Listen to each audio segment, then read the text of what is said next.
দুটি স্টকের স্প্লিটের খবর আছে। একটা হলো জেবিএম অটো 2:1, রেকর্ড ডেট 31 জানুয়ারি, স্প্লিট করবে 2:1 জেবিএম অটো। আর সেনকো গোল্ড 10:5 31 জানুয়ারি, এটিরও রেকর্ড ডেট আছে, এটাও স্প্লিট করছে। আমেরিকান মার্কেট একটু নেগেটিভ আছে, Dow Jones 140 point, Nasdaq 92 point negative আছে।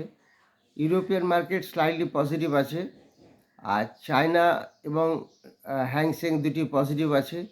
নিক্কি অনেকটা নেগেটিভ আছে। আজকে মার্কেট একটু ডাউন ট্রেন্ডে খুলতে পারে, খোলার সম্ভাবনা আছে। মার্কেট ডাউন ট্রেন্ড চলতে থাকবে।